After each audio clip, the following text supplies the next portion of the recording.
Friday to everybody. Hope you are doing well. Hope your week went well and you're looking forward to the weekend, whatever that has planned for you.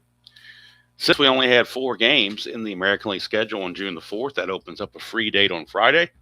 And so we're going to play the National League game from June the 4th. There were 3 games to be played that day.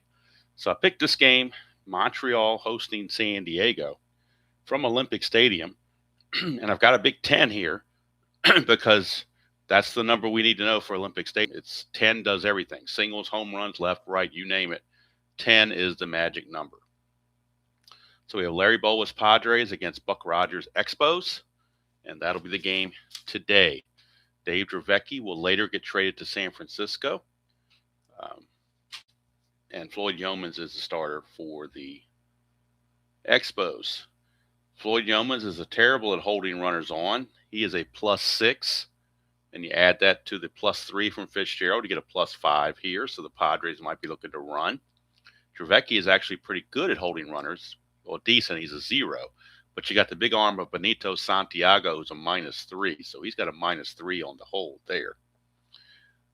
So we'll see how it plays out.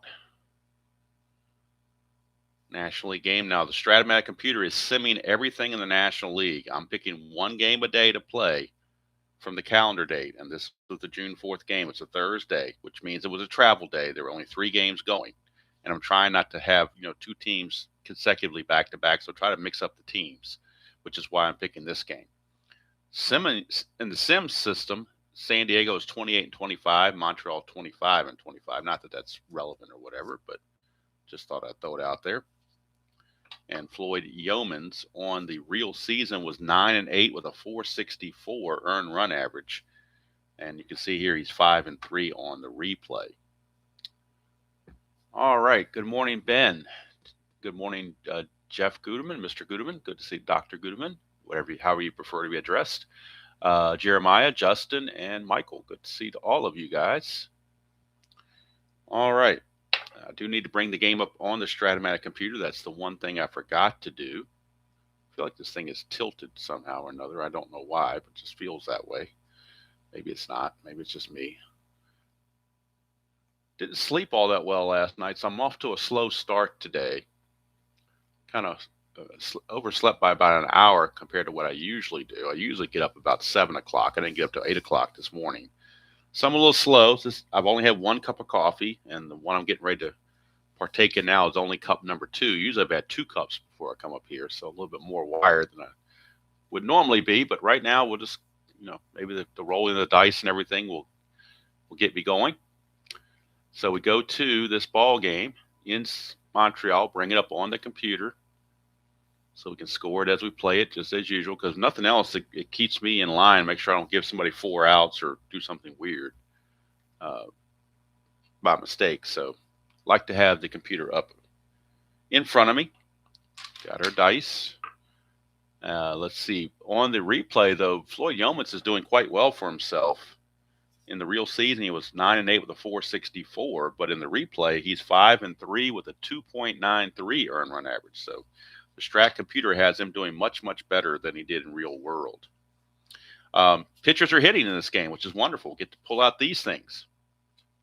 Dave Dravecky is going to use pitcher hitting card number 2. However, Floyd Youmans, if we look at his card, he uses pitcher hitting card number 6. So he was a good hitter apparently back in 1987. At least that's the way Strat-O-Matic rated him. So excited to get the pitcher hitting again. Let's see, I didn't put in the fielding for the pitchers. Youmans is a 3 per the computer. He's E0. And I'm just going to call him a 10 because I don't have a roster sheet to say he runs differently than that. Dravecky is the one I'm missing. I've got his error because it's on the card, but it's not on the range is not there. So let me see what his range is. Probably a 2 or a 3, I imagine. He is a 2. Okay, 2E15. All right. Santiago has a pass ball rating of 10. Fitzgerald's only pass ball rating is a 2. So hopefully all the preliminaries are now out of the way. We can get this ball game going. Marvell Wynn will lead it off for the Padres. And on the real season, Marvell Wynn hit 250 and 88 at bats. He had 250 with 2 home runs. On the replay, he is hitting 233 with 1 home run. And before we throw the first pitch, we have to have the ceremonial first sip. At least that's my tradition that I've had going for a little while now. At least on morning games. Now, if it's the evening game, that's, obviously not going to be drinking coffee during the evening game. But that was so good, I needed a second one. And Jeff, that's good coffee. All right. Good morning, Blaine. Good to see you. I don't know, man. He may have. I don't know. Maybe. I don't know. He has gone his separate. As the old Journey song says, he's gone his separate ways. So, which is interesting. He left a comment on one of my videos saying something, basically saying so long or something like that, and I actually put a heart on it because I liked it. So, so anyway. Not worth even mentioning any further. So, all right. So we're ready to go. National League ball, which we gotta like. I gotta like national. Next, if I do another full season replay, it will be a non-DH thing, either an American League game before 1972 or American League season before 1972, or a National League season from the 70s or 80s. But because the DH does kind of. The games are nice and everything, but it's there's just something there that is gnawing at me when I see the DH. All right, here's Marvell Wynn, 210, and that's a fly ball to right field for the first out. And Ben, after this game is over, sometime this early afternoon, I suppose, I will be doing a lengthy History Maker baseball video. I think I'm gonna entitle it "Everything You Want to Know About History Maker Baseball, But We're Afraid to Ask," and it's going to be about a 2-hour video. It's going to have to be recording, not a live stream. So I'm gonna go through from A to Z as much as I can, and also play a sample game as well. So hopefully, and I'm gonna, it's not like I'm a defense lawyer making the case for History Maker baseball, but that's kind of the gist it was going to go to. So, and it may fall on deaf ears to a lot of people. I don't know, but I enjoy the game. So, but I'm going to do my best to present it in a way that looks appealing, and maybe people will give it a chance. So, or at least if not play it, at least give it a chance to watch me play. All right, here's Marvell Wynn flew to right. Here's Joey Cora. I believe he's related to the Cora that managed the Red Sox, but I'm not sure. I think he related to Alex Cora, but I could be wrong. 4-5, switch hitter batting left is ground ball to second. That is quickly 2 away.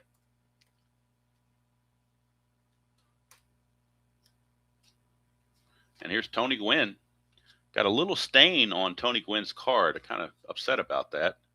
Little stain right there over the stealing AA part. I'm not sure. That was a stain when I got the cards. It was already stained apparently because I didn't do anything. I haven't even used these cards partly since I got them. I've been doing the American League. So something happened there. I don't know what it is, but Jeff used to say something about putting, if a coffee stain got on the card, it kind of gave a character. So maybe Tony Gwynn has some character here. Hello, Jeremy. Good to see you. You got Jeremy and Jeremiah. That's pretty cool. All right, here's Gwynn.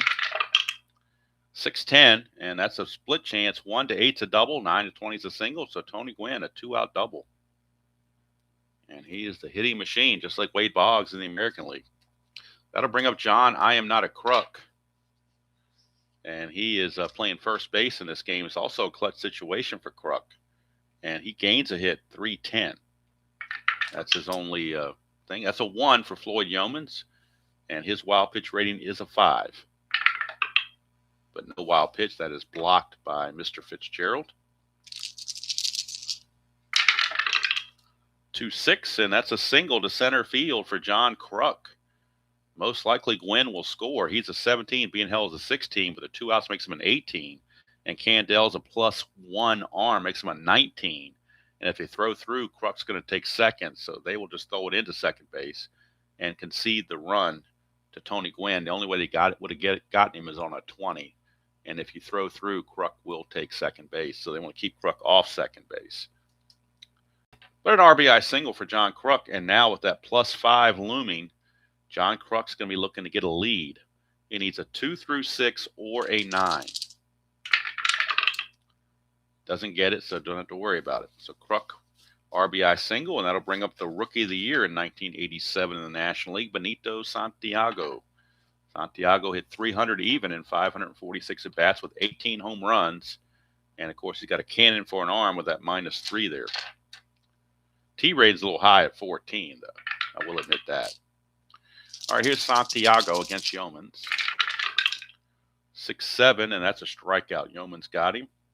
And that ends the inning. But the RBI single from John Kruk gives the Padres a 1-0 lead as we go to the bottom of the first. And Dave Dravecky, who will later get traded to San Francisco, but right now it's with the Padres. Combined, he was 10-12, 3.43 earned run average on the 87 season. On his replay, he is 0-4 with a 3.4 ERA. So he's pitching pretty well, just not getting any run support, therefore the 0-4 record. So Casey 16 Candel, I guess, or whatever, however Chris Berman used to call him. Casey Candel. Casey Candel will lead things off, a switch hitter playing center field in this one. It's a 2-5, and that is a ground ball to short. And that's handled by Salazar, 1 away.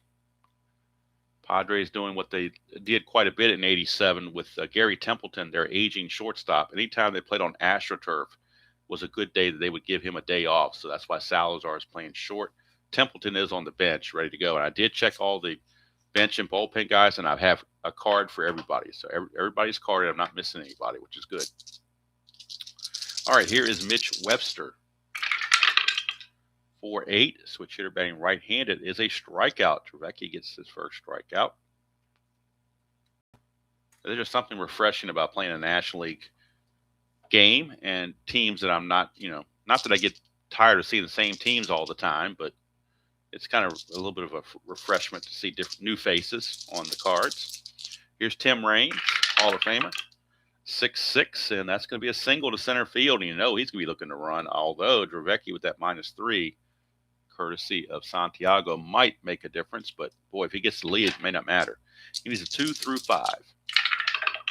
Does not get it, so he's got to hold. So Dravecky was able to hold him close.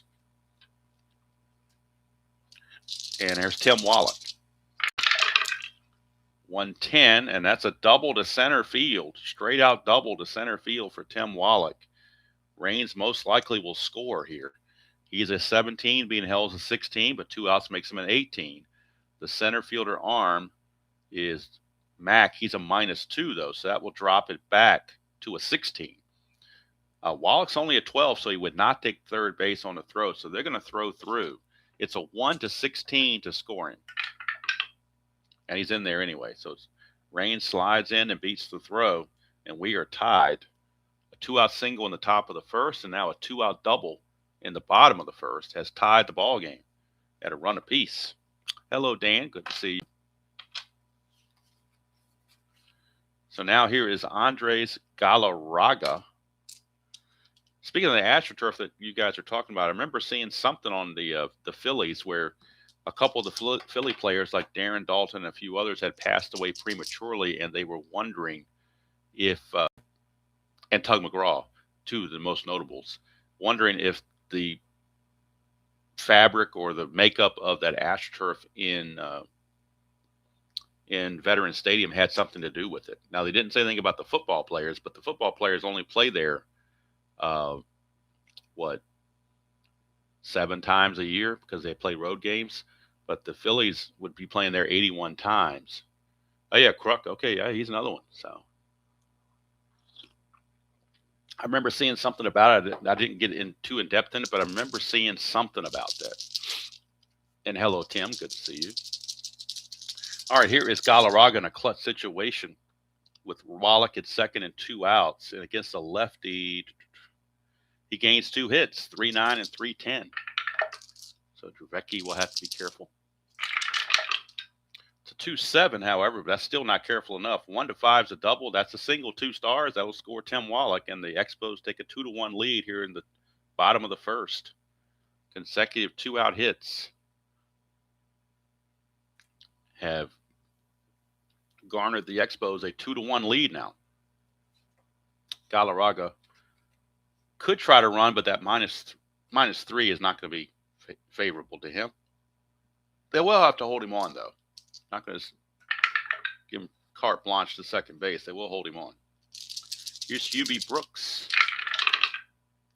5'10", and that's a ballpark single check. And, of course, the magic number for everything is a 10. Home run, singles, left, right, everything.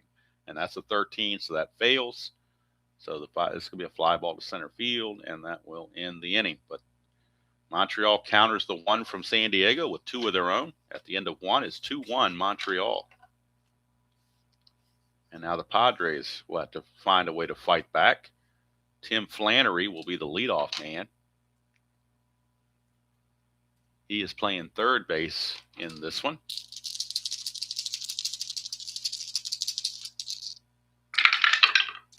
.29, and he's going to pop it up to Hubie Brooks at short. 1 away, and now here comes Shane Mack, center fielder. Hello, Grapes. Good to see you. 112, and that's a single. There's an anti-clutch, but we're not in that kind of a situation right now, so Mack will draw the single. And we'll see if he's thinking about running against that +5. Like I said, it's awful juicy. He's got an interesting card, though, for Shane Mack. Let me see how many times he was caught stealing in the real season. Pull up his card on the computer, which has everything on it. He stole 4 bases, got caught 6 times. Well, like you say, if you're going to try to recreate something, you're not going to be able to recreate his 6 caught stealings if you never try. So with 1 out and a chance to get in scoring position, we're going to give it a go, particularly with that +5 there. That just seems to make it worthwhile to me. So to get the lead, needs a 2 through 6, an 11, or a 12. Now, an 8, 9, or 10, he's automatically picked off or caught stealing, whatever you want to call it. So we'll see what happens here. That's a 7, so he does not get the lead. That's one of the numbers not on here. 7 is not on this list. So he's unable to get the good lead, and he will have to hold. And that brings up the shortstop, Luis Salazar. Normally a third baseman, but you see at short, he's a 4E48. At third, he's much better, 2E20, but he's playing out of position. Just covering for Templeton so he doesn't have to play on the AstroTurf. 1-9, and that's a single 2 stars for Luis Salazar. It's put runners on the corners with only 1 out. And now the pitcher, Dravecky, is up. He is of course, hitting card number 2 is Mr. Dravecky. Pitcher hitting card number 2, and of course his Strat card does not give his bunt rating. So I need to go to the Strat computer to get his bunt rating to see if he's a decent bunter. As a pitcher, you think he would be. Let's see here. Bunting? No, he's not. He's a C bunter. Wow. Not very good there. So that means he would be a D bunter because you know the corners would be in. So they're going to try anyway.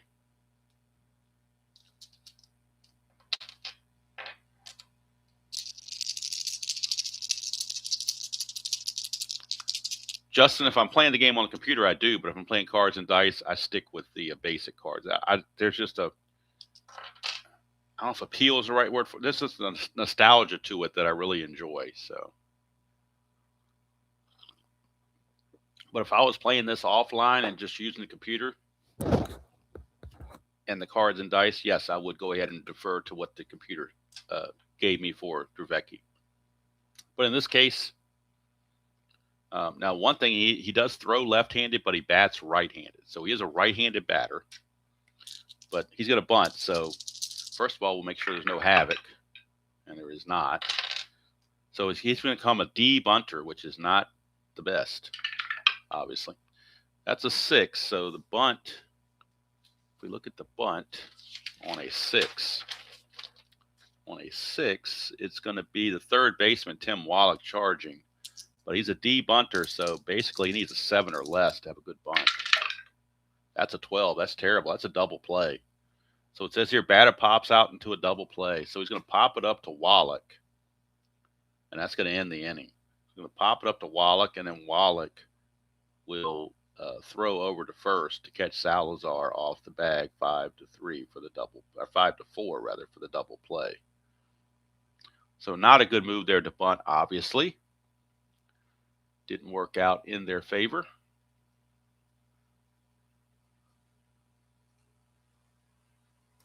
And that's going to end the inning. So maybe we should have just had him swing away. I don't know. I was actually just trying to bunt Salazar to second so you have second and third with 2 outs and win coming up, but it just didn't work. And that can happen sometimes, especially in a roll of 12. Just get a bad roll. Pretty much what it comes down to. All right, bottom of the second and the bottom of the order for the Expos, Vance Law. I believe he was the son of Vern Law, the former Pirate pitcher. I'm pretty sure he was. 4-3, and that is a fly ball left field X. We are checking Marvell Wynn. He's a 2E7.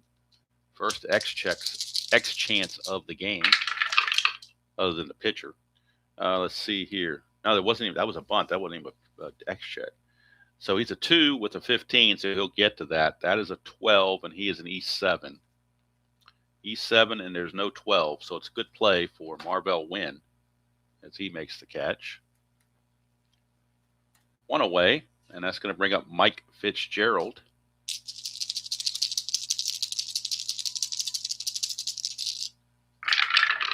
Uh, 6-7, and that's going to be a ground ball shortstop X. So we're checking Salazar, 4E48. This is where it gets to be trouble. 4-9 might get through. We'll wait and see. He might get lucky. 4-9 he does. He gets to it. G3. That is an 11, and he is a E48. So E48 is terrible, obviously. E48, there he got lucky. There's a 12 and a 15 and a 16 and 18, but no 11. So Salazar able to make the play on Fitzgerald. And that'll bring up Youmans using pitcher hitting card number 6. So he's got some hits. He's even got a home run on 211 and 212. So see what happens. That's a 4-6, and that's going to be a single 1-19. So there you go. Youmans off of Dravecky's card gets the base hit. He's obviously not going to run or try to run or be held, but he's on first with 2 outs for Casey Candell.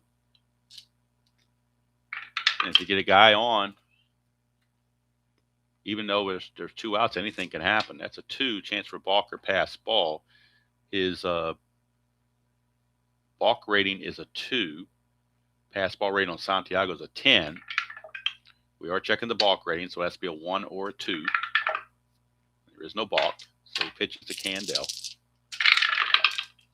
3-11, switch hitter batting left. 3-11 is a line out to third base, and that's going to be snagged over there by Flannery to end the inning.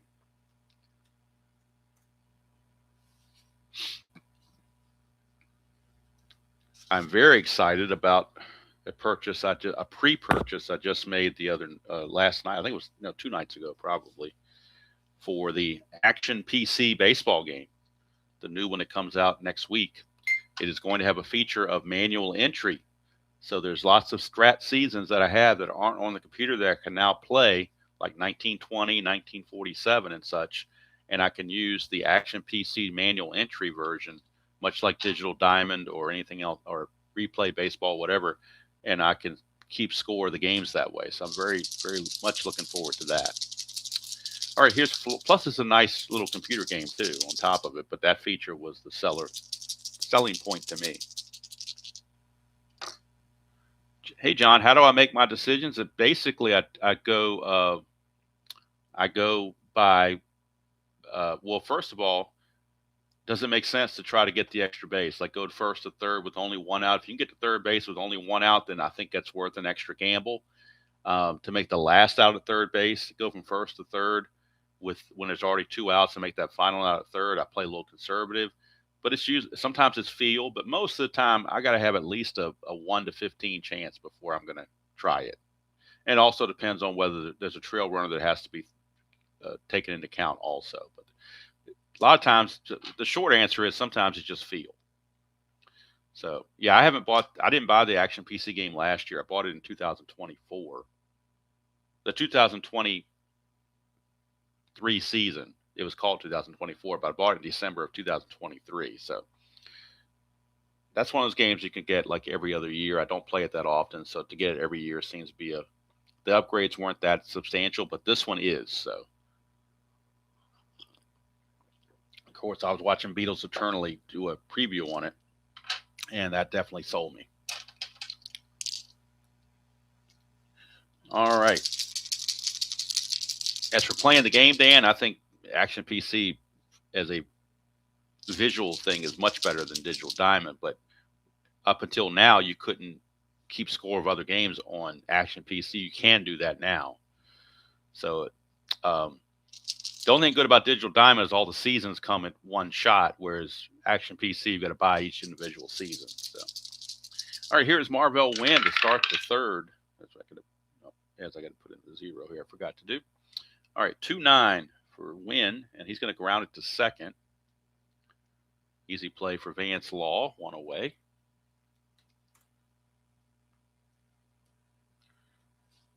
But they have sale. I mean, right now they have seasons. They're normally like $19. They're on sale for $9.50. So kind of tough to beat that, you know. Especially when Strat-O-Matic seasons are $30. Action PC seasons are $9.50 right now on sale. Here's Joey Cora. 2-10, and that is a fly to center. Unless we get a 1-15, it's going to be a line out to second. 1-15, that's a 4. So that split chance in Super Advanced, you get a single out of that. Advanced is just a fly to center. Super Advanced, it's a single. So Joey Cora gets the base hit, and he's going to be looking to get a lead. He needs a 2 through 9 or an 11 to get the lead, but the 10 or 12 he is caught stealing. He gets a 10, so I call it picked off. You can call it caught stealing, whatever you want to call it. But the number to the right of the slash, when you try to get the lead, if you roll that, that means you're out. And you can say he got picked off, caught stealing, whatever the heck you want to call it. I always like to call it pick off. That's just my house rule. So it's a pick off. And that was right in front of Tony Gwynn. So kind of a mental mistake there by Cora. And now Gwynn has to come up with 2 outs and the base is empty. 2-10 for Gwynn, but he grounds it right back to Youmans to end the inning. So nothing doing for the Padres here in the third. Montreal still maintains a 2-1 lead. 2-1 lead. And here comes Mitch Webster. And every time I think of the name, I see the name Webster, I think of that TV show with Alex Karras and the little kid. I think that was in the early 80s somewhere. I think the actual show was called Webster, but don't remember the actor's name that played the little kid, but I remember Alex Karras being like I don't know if he was like a caregiver or whatever he was, but I have very, very vague memories of that show. I just remember it was called Webster. So here's Webster, 3-5, and he's going to fly to right field. 1 away. Emmanuel Lewis. Okay, no Gary Coleman, that's for sure. That's a different show. That's different strokes for different folks. Here's Tim Raines. 5-6, and that's a single. Base hit. Base hit for Tim Raines, and he's going to be looking to run, or at least get the lead. 2 through 5 will get him that lead. 4, he gets the lead. He's going to go 19 being held as a 17, minus 3 is a 14. 1-14, that's still a 70% chance. And he's safe. Stolen base for Tim Raines. So Raines steals second with 1 out, where he's in scoring position for Tim Wallach, who doubled his last time up. 3-11, and that's going to be a ballpark single check, 1-10. That's a 1, but it's only a 1-star advancement. So Raines will hold at third base. Runners are at the corners with 1 out. Wallach will need to be held as well. He won't try to go anywhere, but he's got that asterisk there, and if you don't hold him, he gets the lead automatically. So they will hold him on. Padres playing back for the double play with Galarraga up there. He's a double play candidate waiting to happen sometimes. 1-8, but instead of that 1-9 for the double play, he gets a 1-8 for a strikeout, which Dravecky will also take. and that's 2 down. So now infield can go to their normal depth and just get a play at first base and try to end the inning. And that's going to be against Hubie Brooks in the clutch for Hubie. Let's see here. Hubie Brooks in the clutch. He gains 1 hit, 2-5. That's it. Everywhere else he's neutral. But the 2-5 will come into play. 3-5, not 2-5, but 3-5 is going to be a ground ball to short. But had it been a 2-5, it would have been a base hit that scored a run. But 3-5 is a ground ball to short, and that will end the inning. So at the end of 3 complete, it is Montreal 2 and San Diego 1 on this National League game from June the 4th, 1987.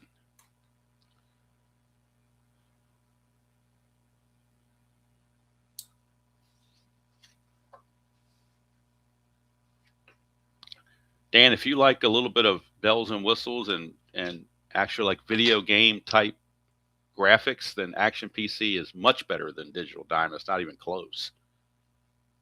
I really don't care for to be quite honestly, I really don't care for Digital Diamond. I know it's cheap and everything, but I don't like what it does and how it plays. Trying to input the game from another game, the syntax they use sometimes, you got to really be. I mean, it's really finicky if you don't put something in exactly right or don't remember how. They have a cheat sheet, but I'm constantly going back to have to refer to that. But I just don't like it. I like the fact that it's cheap and it had all the seasons. To me, that was the selling point. But graphically, I'm not a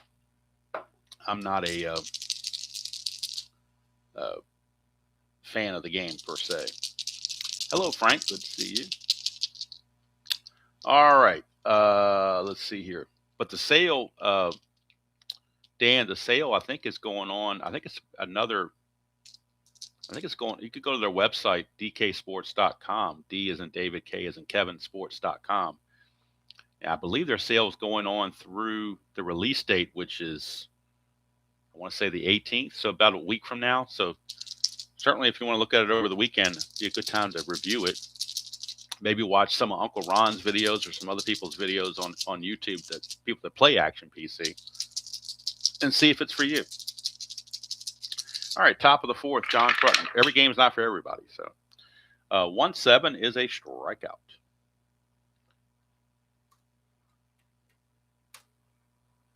Struck him out. And that'll bring up Benito Santiago. I know I got the new Action PC game. I believe I paid for the pre-sale. I believe I paid $43 for it, I think.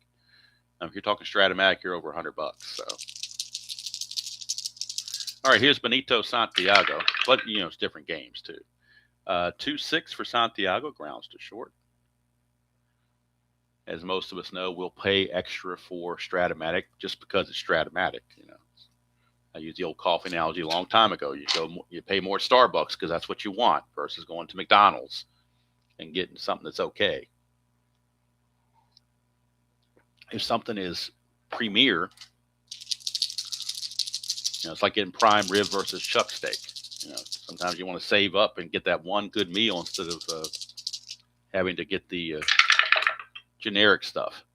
All right, 3-8 is a ground ball. I'm sure that some of these analogies are going off the deep end, but I'm trying to make the point that even me, somebody as frugal as I am, I will save up and make one purchase, and it will be Strat-O-Matic instead of making 3 or 4 purchases from smaller companies of games that I really don't enjoy as much.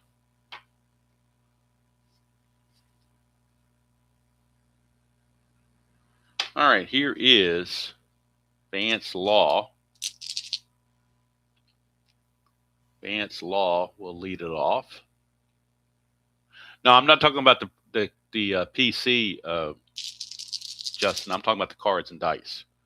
To me, Strat cards are premier, not because they're the best quality or whatever, but because of the ratings of the system and everything else. And the nostalgia factor plays into it too, I'm sure. All right, here's Vance Law. Of course, some people say APA would be, so it's just, whatever. And I loathe APA. 6-5 is a fly to center. 1 away. To me, APA is nothing more than how many doubles can you roll. But we won't go there. Or maybe I did. I don't know. But we'll cut it off. All right, because I say play the game you want to play. So if you want to play Appa, go for it. Here's Fitzgerald. 2-5, ground ball to short. 2 down. And now Youmans with 2 outs and the bases clear. Going to use his pitch hitting card number 6. Now he got a base hit off of Dravecky's card last time. So see what he can do anything off his own card this time. Nope, he's still off Dravecky. 4-10. This time he's going to strike out. So Dravecky strikeout number 3, and that will end the inning. So we go to the 5th. It's 2-1, our score. Youmans, this is his fatigue inning, number 5, so we'll keep an eye on that. Dravecky is 6, but Youmans has a 5, so he will be susceptible to fatigue at the moment. And he's going to be facing Shane Mack. 4-8, and that is a strikeout. There's a dot there, but has not reached fatigue yet, so the strikeout is good, and that is strikeout number 3. Floyd Youmans.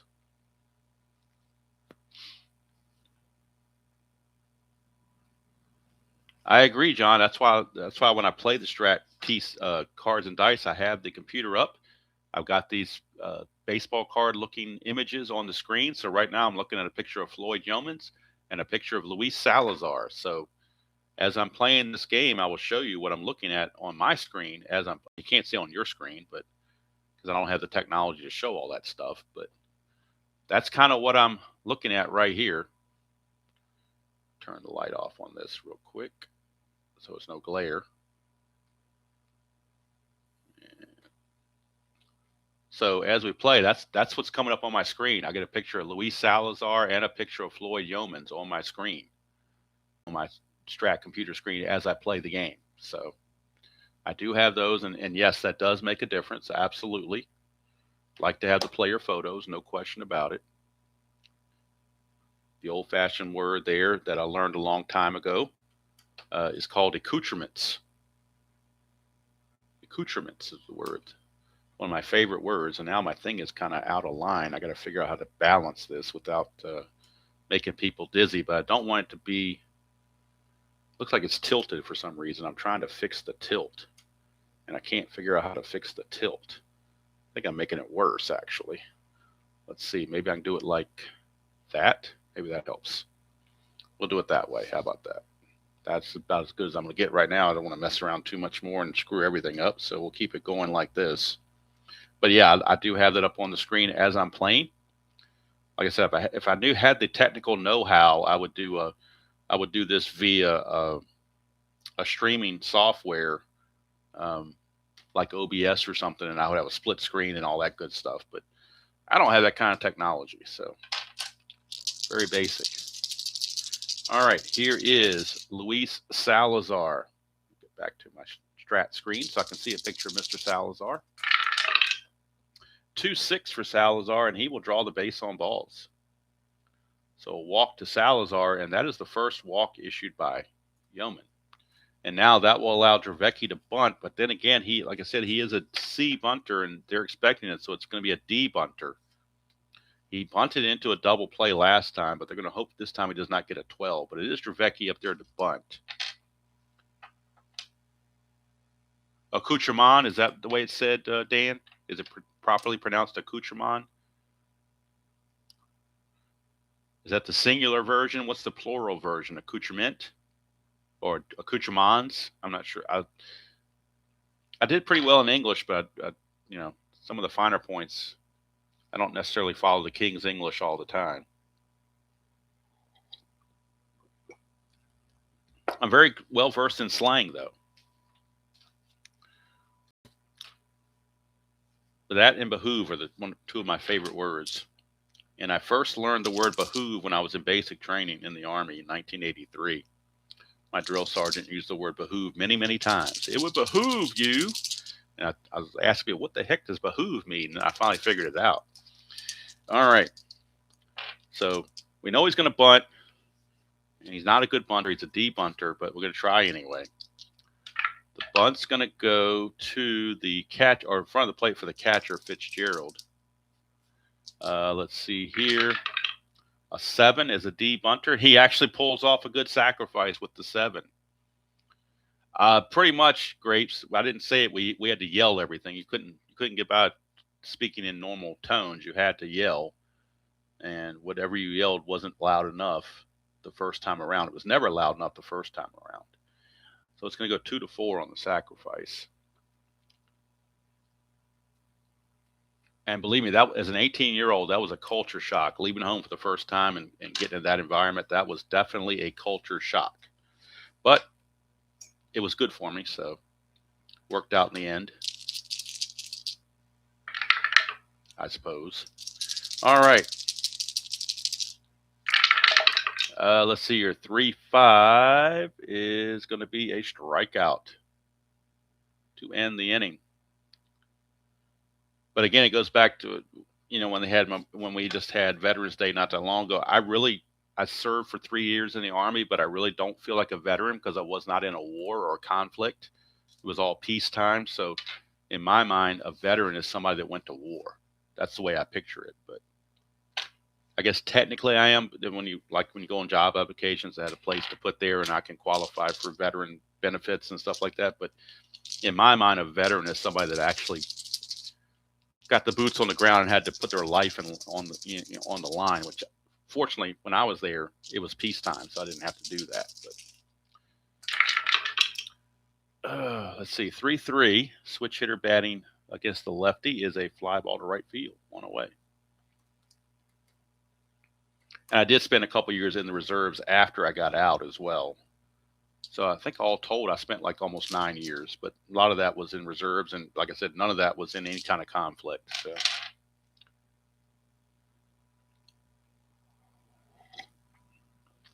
All right, here's Mitch Webster. 3-10, and that is going to be a fly to center. 2 down. And here is Tim Raines.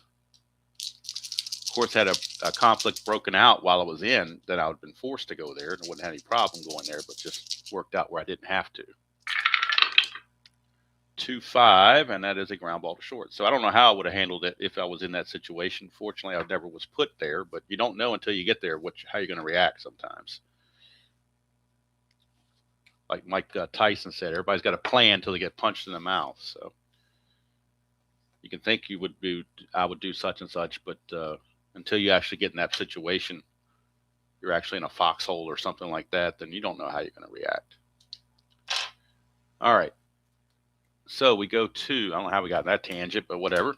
Because of behoove. That's how the rabbit hole spread was behoove.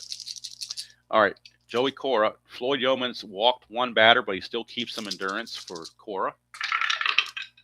5-6, and that's going to be a strikeout. There's a dot there, but he has not yet reached fatigue, so the strikeout still counts. Had he been fatigued, that would have turned to a base hit. But he's out of there, and here's Tony Gwynn. 6-4, and that's a fly ball center field X. Let's see, center fielder is Candell. He's a 3. 3-11. 3-11. F2, and that's a 12, and he is an E6. E6, there's no 12 there, so Candell does make the play on Tony Gwynn. 2 outs.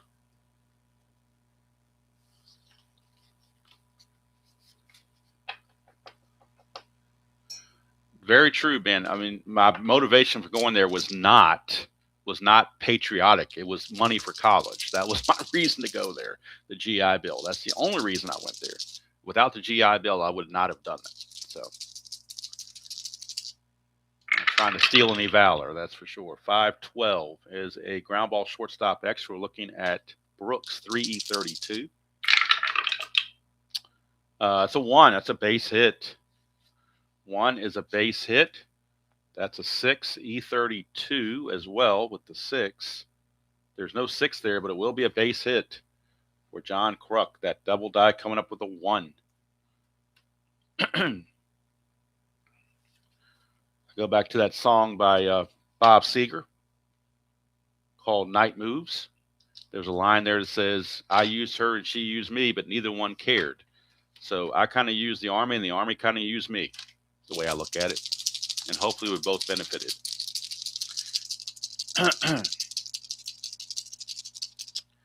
So here is Benito Santiago.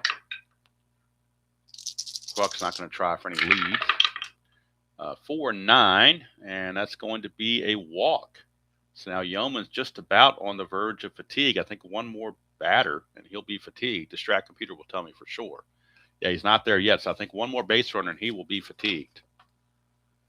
And here is Tim Flannery. Joel, he's one of my favorite artists, by the way. Hello, Saab. I've never seen that name before. That's a really interesting name. I'm not even sure how to pronounce it. I don't want to pronounce it and mispronounce it. Saab Jab. I apologize about butchering that. All right, so Tim Flannery, it is a clutch situation for Flannery. And he loses a hit on a 3-4, and he loses, that's it, and 3-12. 1-3, though, is a ballpark single check. It's 1-10. That's a 5. It's going to load the bases. And that will make, now that looks like that will make Youmans tired. And the computer confirms he is now tired. I like Boz Scaggs too. He didn't have quite as many hits as Bob Seger did, and they're a different style of music. Bob Seger was a great storyteller. I mean, if you listen to the lyrics on his songs, everything was like a big story. Boz Scaggs more like a rocker. Not saying Bob Seger couldn't rock. I'm just saying a lot of his stuff was storytelling. All right, now Youmans is actually tired, but we could try to get him through the inning, see if he can make it through that 6th inning. Bases are loaded, 2 outs, clutch situation for Shane Mack. Loses a hit on 112. We're going to go ahead and leave Youmans in, see if he can get through the inning. Hello, Bruce. Good to see you. It's a 1-6, and he struck him out. So Youmans gets that strikeout, number 6. That will be all for Youmans. They will cap him at 6 innings since he hit fatigue. But Youmans does yeoman work and goes 6 innings. Score still 2-1 as the Padres leave the bases loaded. Dravecky, this will be his fatigue inning. And Tim Wallach will do the leading off. 1-7 is a solid double. I think that's exactly what he had in the first inning, was that 1-7 result. He found it again. Tim Wallach, 3 for 3, 2 doubles and a single. What happens when you get positive rolls that match your card? Here's Galarraga.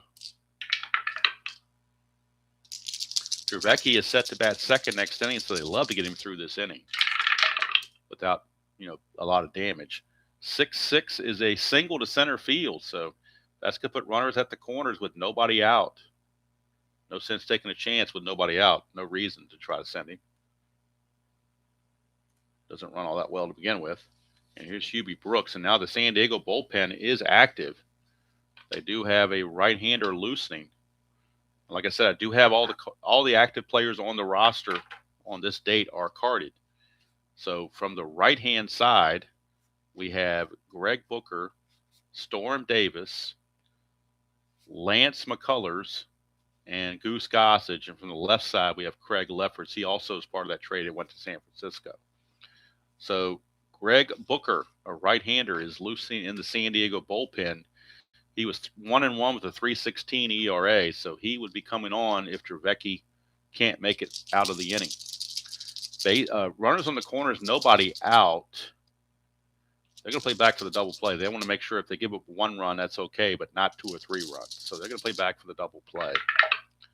Hope they can turn one. Dravecky really needs a strikeout right about now. 6-7, doesn't get it, but he does get a ground ball shortstop X, which could be bad because Salazar is a 4.48. The chance of even making the play, much less a double play, is really up in the air. 4-10. He wasn't holding anybody on, so that's one good sign. The 4-10 is probably just a G3, which it is. So his only play is at first base. Let's see. Had he been playing in, that would have been a base hit. So it's a good thing he played back. 14, and he's an E48. And there is no 14. There's a 12, 15, 16, and 18. So Going to end up being a 6-3 ground out. That will score Wallach from third base and will move Brooks up to second. 3-1 Expos now, but had the infield been playing in, that would have gotten through for a base hit. So they at least got the out, which had they been playing in, they wouldn't have gotten at all. It's now 3-1 Montreal. 1 out for Vance Law. Vance Law with Galarraga at second and 1 away.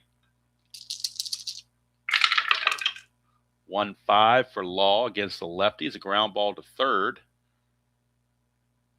That's going to freeze the runner at second base.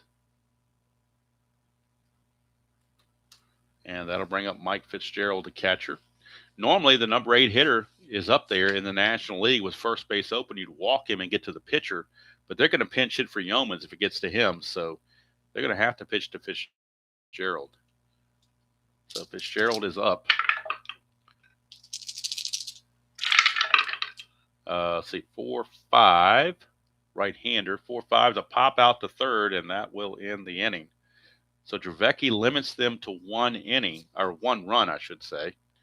And that's going to be all for Dravecky because he's going to bat second next inning. And they will have Booker come on to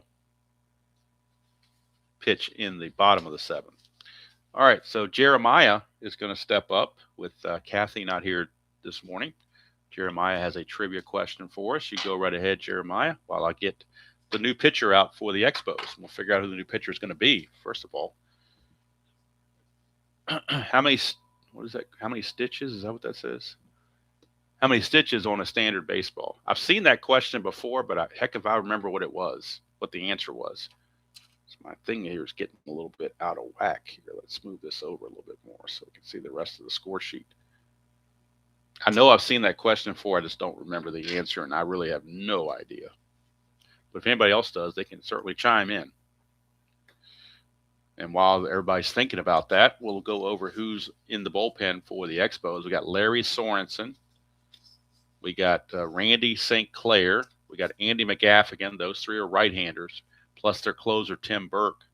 And 1 left-hander is Bob McClure. So if we look at the Padres lineup, Action's guessing 108. Let's see. Salazar, a pinch hitter, and Wynn. So you're going to have right, whoever, and a left. So, boy, I think they're going to go to Andy McGaffigan. He's kind of like their setup guy. He had a 2.39 ERA. So Andy McGaffigan will be the new pitcher for the Expos. Action got it with 108. Cool. All right, let's get the results from the – thank you for that, Jeremiah, by the way. So we'll go to the box score and get the pitching lines for both starting pitchers. Let's see here. 6 innings pitched, 7 hits, a run, and 2 walks, 6 strikeouts. And for Dravecky, 6 innings pitched, 8 hits, 3 runs, no walks, and 3 strikeouts. And it's going to be Booker for the Padres in the bottom of the 7th, and McGaffigan for the Expos. He's a +1, so that makes it a +4 on the hold. McGaffigan, again, was 5-2 with a 2.39 ERA real world. He'll be facing Salazar and then a pinch hitter for Dravecky. And we'll go to the Padre bench and figure out who that's going to be momentarily. First things first. Let's go to the computer and get McGaffigan. McGaffigan, there he is. So real world, McGaffigan was 5-2 with a 2.39 ERA and 12 saves. On the replay so far, he's 3-3 with a 4.30 ERA and 1 save. Tim Burke's their actual closer, but McGaffigan is kind of like their setup guy. He'll be facing Salazar and a pinch hitter for San Diego. So we'll see if they got any lefties on the bench they can go to. They certainly do. Right-handers, though, they got Carmelo Martinez, Randy Reddy, Kevin Mitchell, who also gets traded to San Francisco, and backup catcher Bruce Bochy. the switch hitting Gary Templeton and left-hander James Steele. Steele's not very good, so we're probably not going to use him. Templeton, I don't know if you want to use him. They may just go ahead and use Kevin Mitchell, even though he's right-handed. I think they're going to use Kevin Mitchell.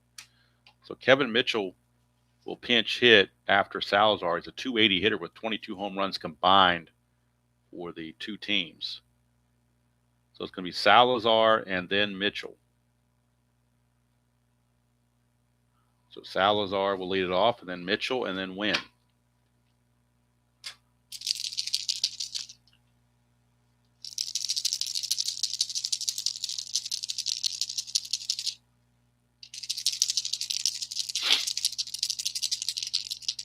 All right. Whoa, we got hop and dice. So the D20 didn't get in there, so I got to re-roll everything. It's my house rule. If they all don't go in there, I re-roll them all. Let's see, 2-3 for Salazar is a fly ball to right field, one away, and now that'll bring up Kevin Mitchell.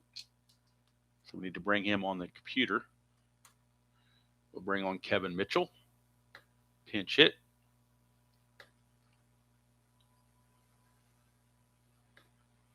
Like I said, it worked out wonderfully that there were no marginal players on the roster at this time, so everybody is carded. Here's Kevin Mitchell.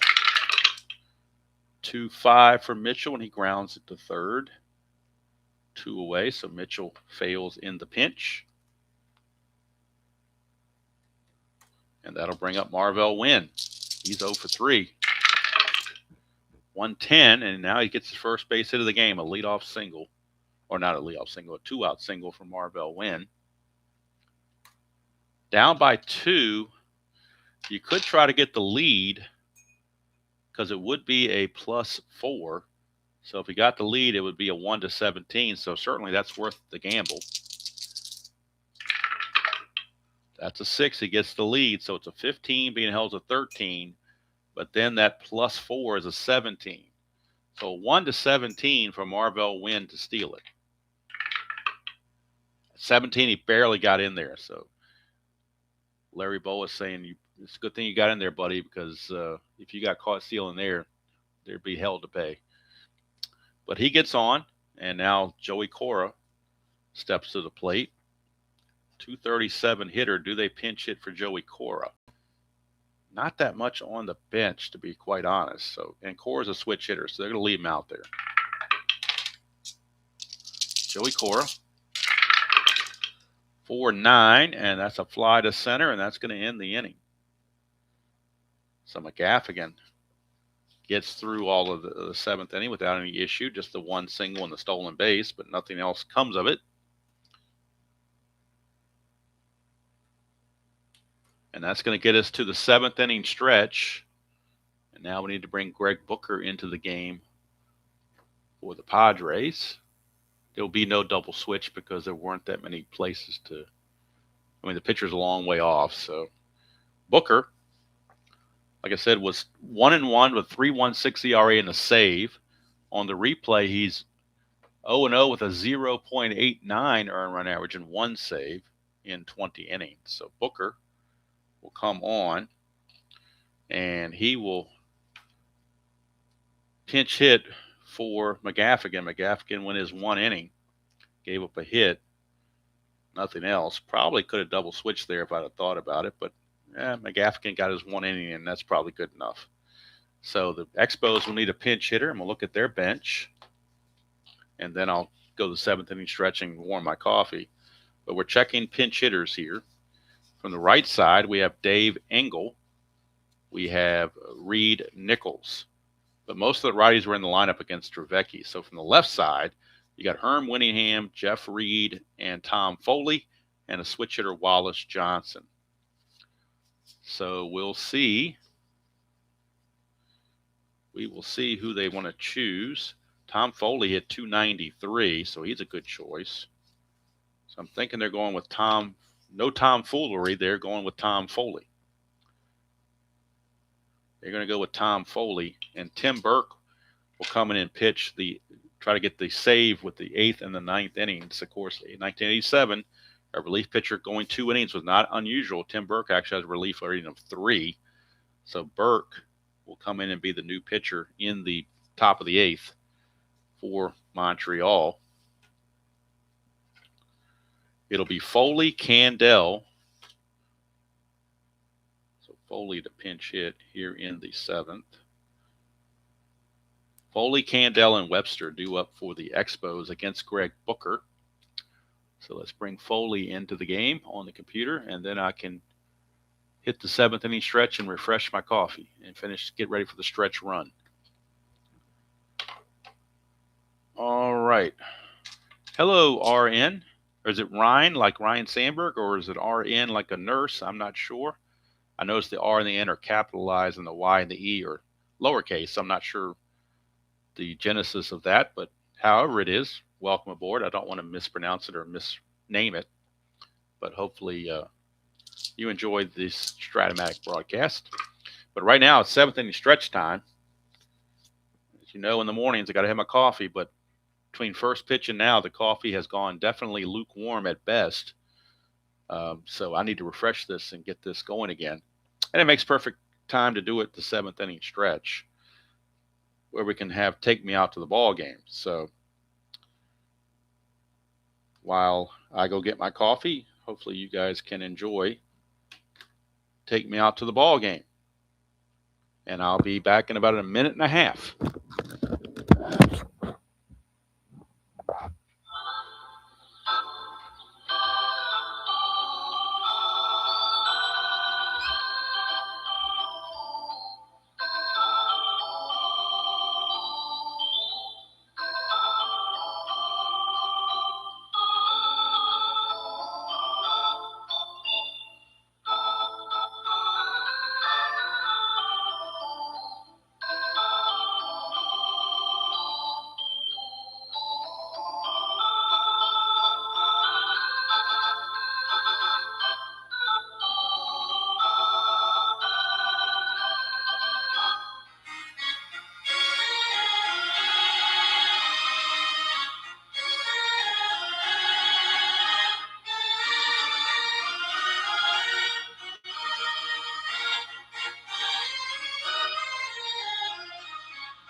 All right, 7th inning stretch is in the books.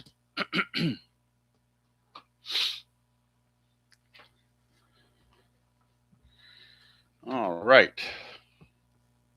And we are back with the proper equipment, proper temperature. And Jeff, that is some good coffee. All right. So Tom Foley will pinch hit for Mr. McGaffigan to start the bottom of the 7th, and then Tim Burke will come in and pitch the 8th. And for the Expos, hopefully the 9th to finish it off. Booker 1-9 to Foley is a triple 1-8. That's a 6. So how about that? Tom Foley, a pinch hit triple. Pinch hit triple by Tom Foley. He had 3 triples in just 280 at bats, and he got one here on that 1-9 with a split chance of 1-8, and that's a 6. So that's going to force the infield to come in for the Padres. They have no choice. They're down 2 runs. They can't give up any more. So the infield is in for Casey Candell. Booker needs a strikeout in the worst way. 4-8, but he won't get it. 1-18 is a single. That's a base hit, and the 1 star doesn't matter because the runner was on third. So it's now a 4-1 game. RBI single from Candell. Booker is a +7 hole, so that makes him a +4 when you combine it with Santiago. So Candell going to be looking to get the lead, needs a 2 through 6 or a 7 or an 11. Doesn't get it, so he'll hold for Mitch Webster. 6-9, switch hitter batting left is a fly ball to left field, hauled in by Marvell Wynn, and the first out is recorded. One away for Tim Raines. Raines is 2 for 3.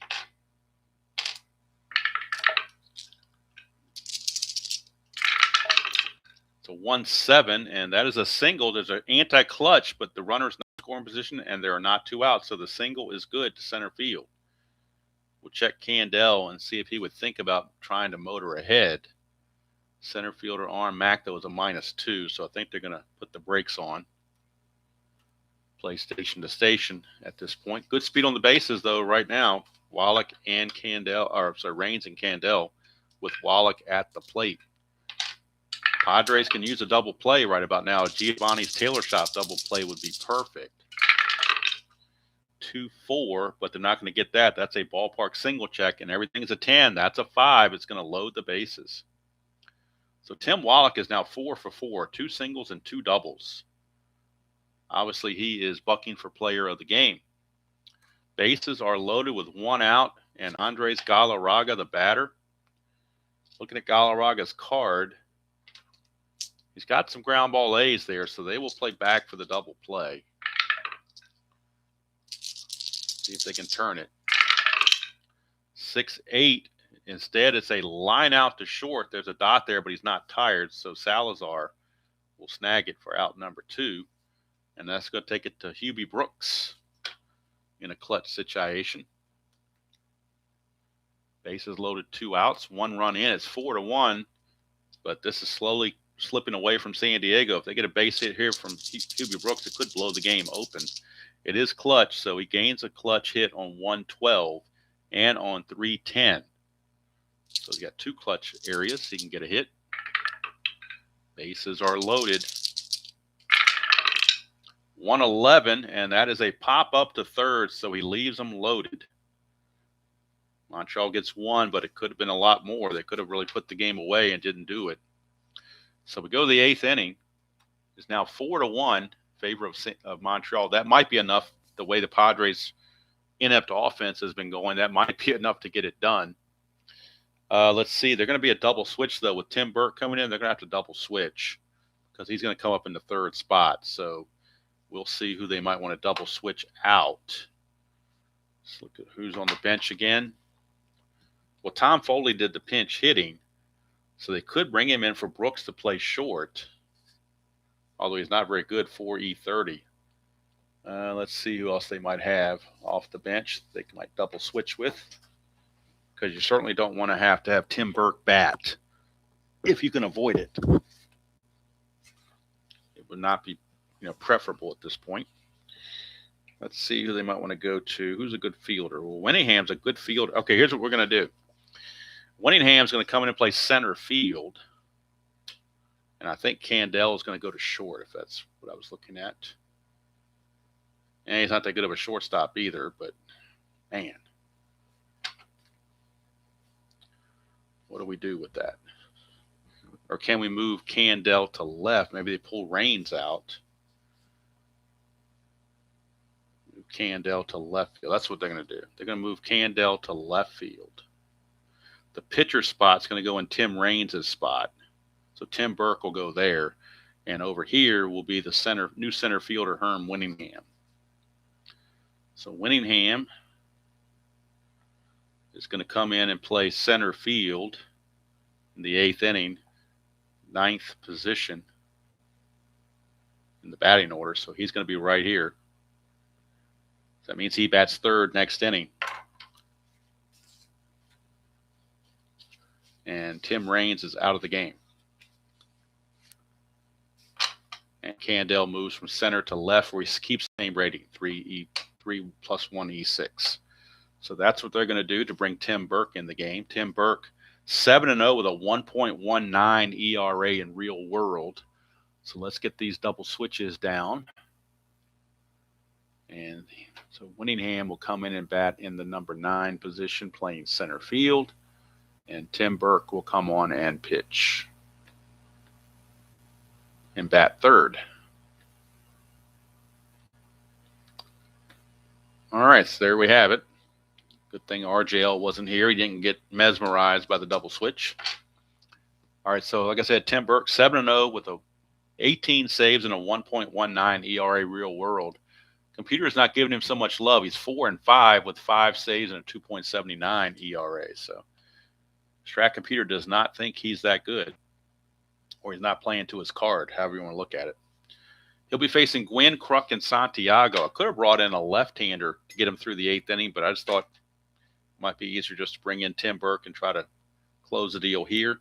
He's a -4 hold with a +3, so he's a -1 on the hold. But certainly could have brought Bob McClure in to face these left-handers. But you're up 4-1. Why mess around? Here's Gwynn. 3-2 for Gwynn, and that's going to be a ground ball to short. 1 away. And that'll send up John, I am not a Kruk. 3-9, and that's a walk. So Kruk draws the base on balls. He is down 4-1. He's not going to think about running. They will hold him on, but he's not going to think about trying to steal. Here's Benito Santiago. 6-3 is a ground ball pitcher X. He's an E0, but we don't know what the range is until I look at the computer. His range is listed as a 2. So it's a 2 E0, but as Dan set me straight before, we still need to roll these to make sure we don't roll a 5, even though he's an E0. I'm just going to make sure there's no 5 there. There's not. Okay, so he's not going to make an error. He's an E2. So the only way that the ball gets by him as an E2 pitcher, the only way it gets by him is on a 1 or a 2. Anything 3 or higher, he makes the play. And he does. So it's an easy play. I'm sorry, it's a double play. What am I talking about? There's a runner at first base. So an 18 and 18, 2 and an 18 is a G1, so it will be a double play. There was no error, obviously. So it will be a double play. It's going to go 1-4-3 to end the inning. So that was definitely not how San Diego envisioned that. But that's what happened. So we go to the bottom of the 8th. Booker's still out there.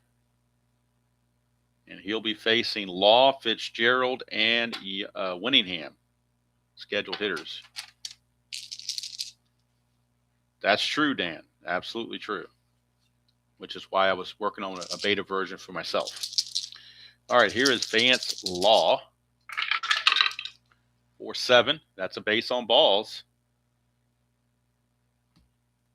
And if Booker continues to struggle, we might see more bullpen action from the Padres. In fact, we got a bullpen arm loosening right now. Craig Lefferts, a left-hander, is loosening. Here's Fitzgerald, and he might bunt. He's a B bunter. Let's see if the Padres expect it. No, they don't. So he's going to keep his B bunting. See where the ball is going to go. And I know this is very weird. I'm getting a bunting kick, you know.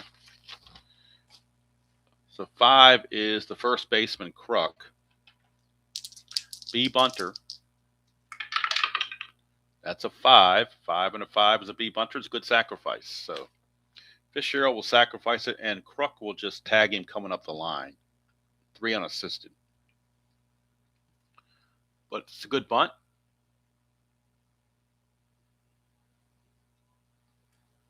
He's in position now for Herm Winningham, who gets his first at bat from the double switch. He hit .239 real season.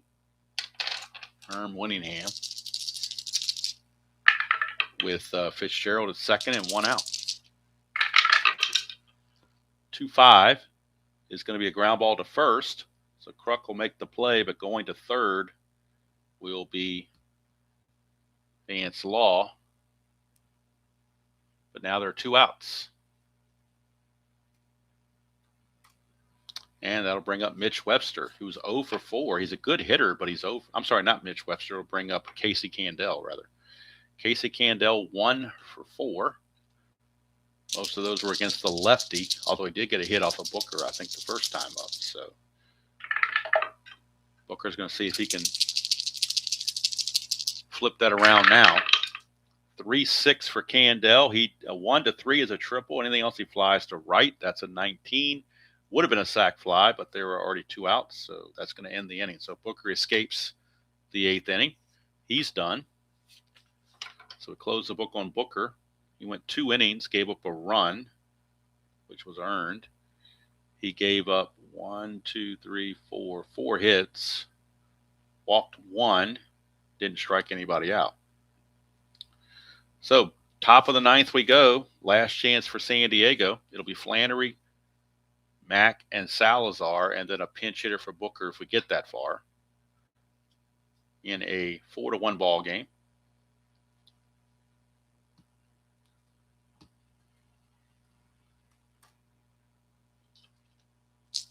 Flannery, 1 for 3. 4-6 on Burke is a 1-15 single. That's a 14, so it's a leadoff single for Tim Flannery. Flannery not going to be held. Here's Shane Mack. Padres need base runners. They don't need to be trying to steal anything. They need to have base runners on the bases. Here's Shane Mack. 6-11 for Burke is a ground ball first base X. Were they holding on Flannery? No, they were not. So Galarraga will keep his 1-11, which means this could be a double play. 1-20 is definitely a double play chance. That's a G1 all day long. That's a 10, and he is an E11.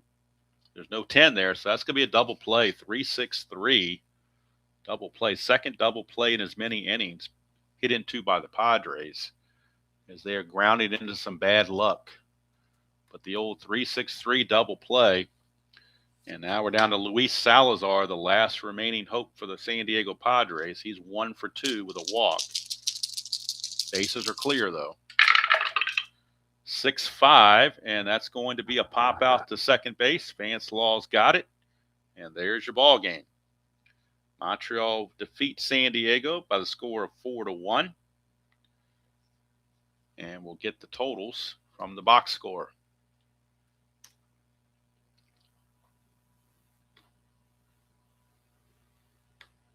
The winning pitcher was Floyd Youmans. He is now 6-3.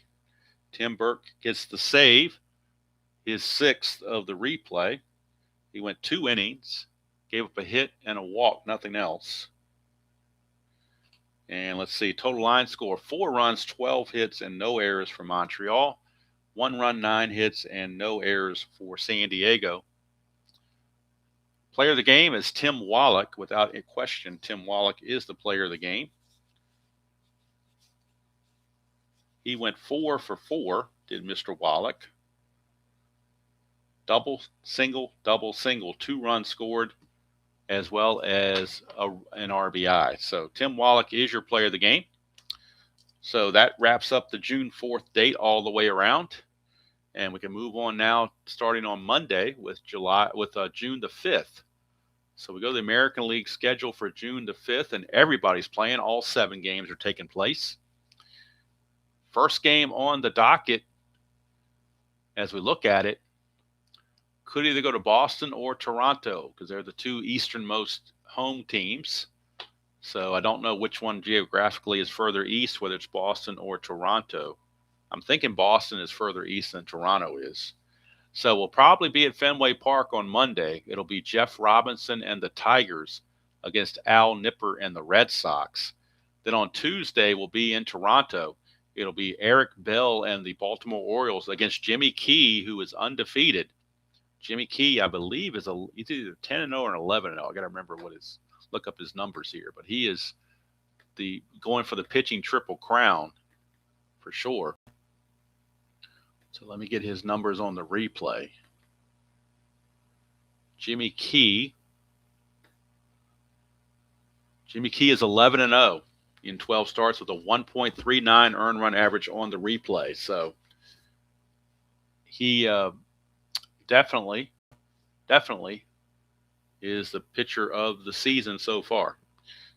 So Monday will be in Fenway. Tuesday will be in Toronto.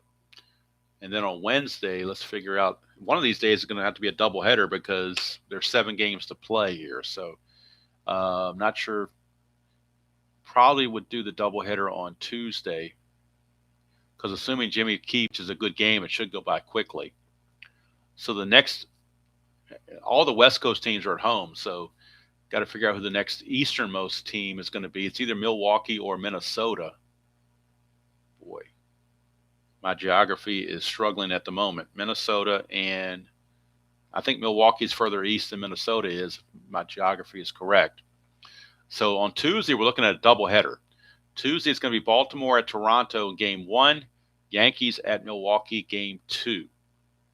And then on Wednesday, we're looking at Minnesota, where Texas will be taking on Minnesota at the Metrodome.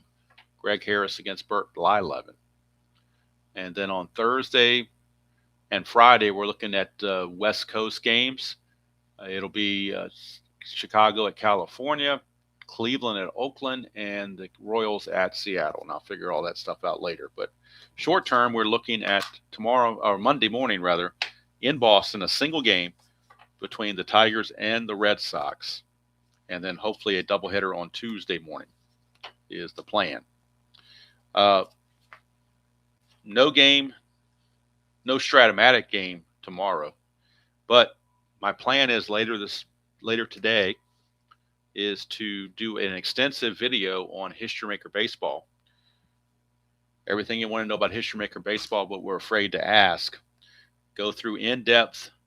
Do basically take out the X-ray machine and really give it the once over. And not just a Steve Tower under the hood, but we're talking about an 18-point inspection on this game. The good, bad, and the ugly, but I don't think there's too much bad or ugly about it. It's a very, very, very, very good game, which I enjoy very much.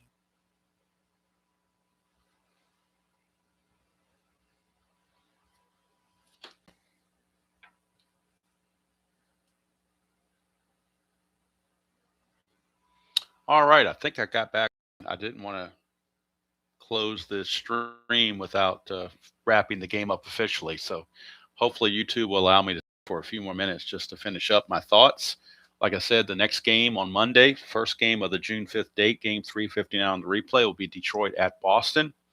And it's going to be Jeff Robinson for the Tigers against Al Nipper for the Red Sox. So that'll be on Monday. But as I said, I'm going to be doing an extensive recording of History Maker Baseball.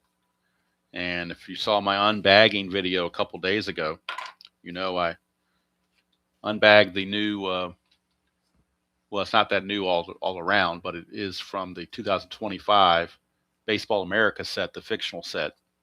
So I will be doing an extensive video on that, the ins and outs of History Maker Baseball, examining it up and down, left and right, back and forth, A to Z. And then I'll put that out probably on Saturday morning, I'm guessing. I don't know exactly when. I've got to review it, make sure it's what I want to put out. I don't want to put something out without, knowing what's out there. Yeah, Mike, I'm back at YouTube. Just kind of crapped the bed, as they say, and it kicked me out. But I always come back. It takes me about 3 or 4 minutes. I got to shut down the laptop and reboot everything and make a lot of adjustments and everything else. So, and